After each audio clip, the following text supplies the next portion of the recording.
Assalamualaikum warahmatullahi wabarakatuh. Perkenalkan, nama saya Ahmad Duaran Rizal dengan NIM 2410225. Di video kali ini saya akan menjelaskan atau membahas tentang aplikasi berbasis web, yaitu Siakat Polkisma Pakis Malang. Tujuan dari aplikasi ini adalah untuk mengelola data akademik secara sistematis. Aplikasi ini memiliki 3 aktor, yaitu admin yang berfungsi untuk mengelola data akademik dari dosen dan mahasiswa, lalu ada dosen yang bertugas menginput nilai, mengelola jadwal, dan melihat kelas, dan yang terakhir adalah mahasiswa. Mahasiswa bisa melihat jadwal, lihat kelas, dan melakukan pembayaran UKT. Selanjutnya, di sini saya akan menjelaskan use case diagram, database, pemrograman atau coding, dan juga peran saya sebagai sistem analis. Oke, selanjutnya kita akan langsung bahas kelas diagram. Di sini bisa dilihat admin dapat mengelola data akademik, mengelola UKT mahasiswa, mengelola kelas, mengelola jadwal, mengelola matkul, lalu menginput nilai atau KS, dan menginput KRS, melihat data prestasi. Dan selanjutnya dosen bisa melihat jadwal, melihat kelas, dan mengelola presensi. Yang terakhir ada mahasiswa. Mahasiswa bisa melihat jadwal perkuliahan, melihat akademik, melihat nilai atau KHS, melihat kelas, melihat KRS, dan melihat presensi.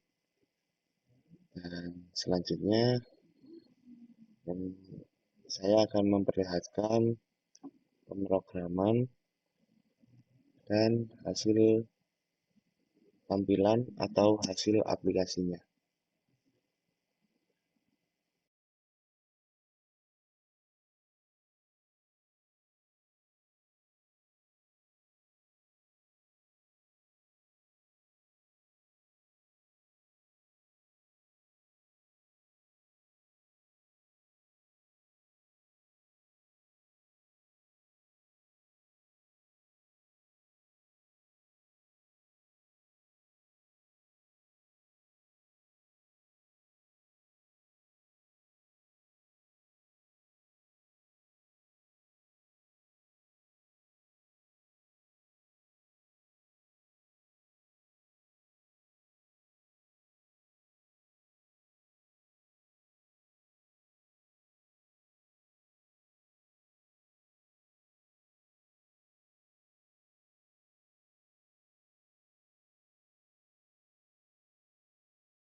Di project ini saya berposisi sebagai sistem analis.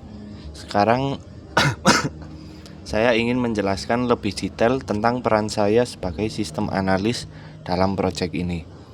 Tanggung jawab pertama saya adalah melakukan analisis kebutuhan sistem. Dalam fase ini saya mengidentifikasi kebutuhan fungsional dan non-fungsional dari sistem. Kebutuhan fungsional mencakup fitur-fitur apa saja yang harus ada dalam sistem, seperti fitur CRUD dalam data mahasiswa, fitur input nilai, fitur view KRS, dan sebagainya. Sedangkan kebutuhan non-fungsional mencakup aspek-aspek seperti keamanan, performa, dan usability. Untuk mendapatkan informasi ini, saya melakukan wawancara dengan stakeholder, yaitu admin, dosen, dan mahasiswa, untuk memahami pain point mereka dengan sistem yang lama dan ekspektasi mereka terhadap sistem yang baru. Semua informasi ini kemudian saya dokumentasikan dalam bentuk use case dan user stories.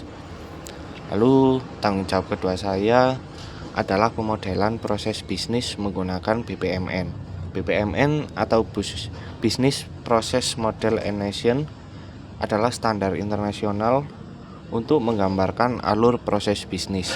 Dalam proyek ini saya membuat BPMN untuk berbagi proses bisnis akademik seperti proses login dan autentikasi, proses pembuatan KRS, proses input nilai, dan proses akses informasi akademik oleh mahasiswa.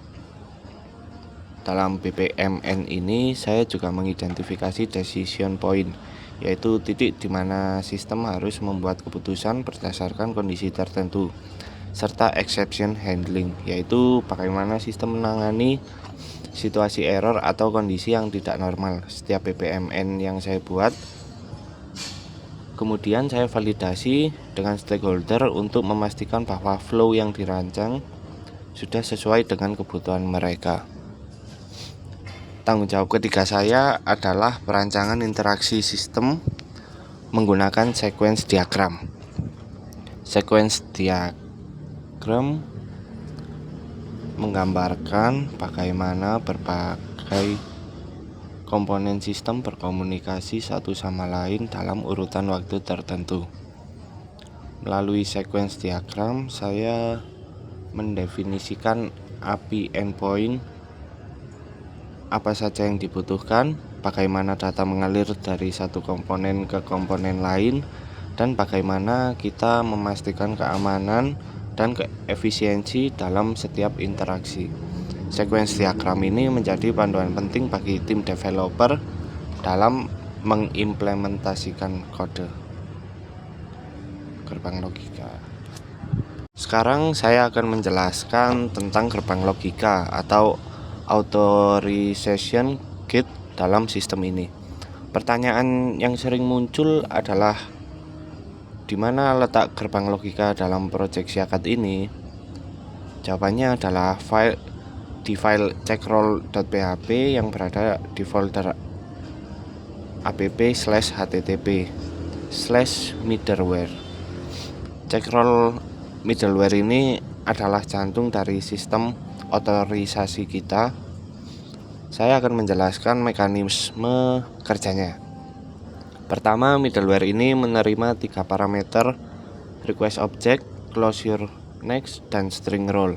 Parameter role ini berisi role apa yang dibutuhkan untuk mengakses root tertentu, misalnya admin, dosen, atau mahasiswa. Langkah pertama yang dilakukan middleware adalah mengecek apakah user sudah login atau belum menggunakan outcheck. Jika user belum login, middleware langsung redirect user ke root login. Ini adalah layer keamanan pertama. Jika user sudah login, middleware mengambil data user yang sedang login menggunakan out user. Langkah kedua adalah mengecek apakah role user sesuai dengan role yang dibutuhkan. Ini dilakukan dengan membandingkan user.role dengan parameter rule yang diterima middleware. Jika rule tidak sesuai, middleware tidak langsung menolak akses dengan error 403. Pendekatan yang kita gunakan lebih user friendly.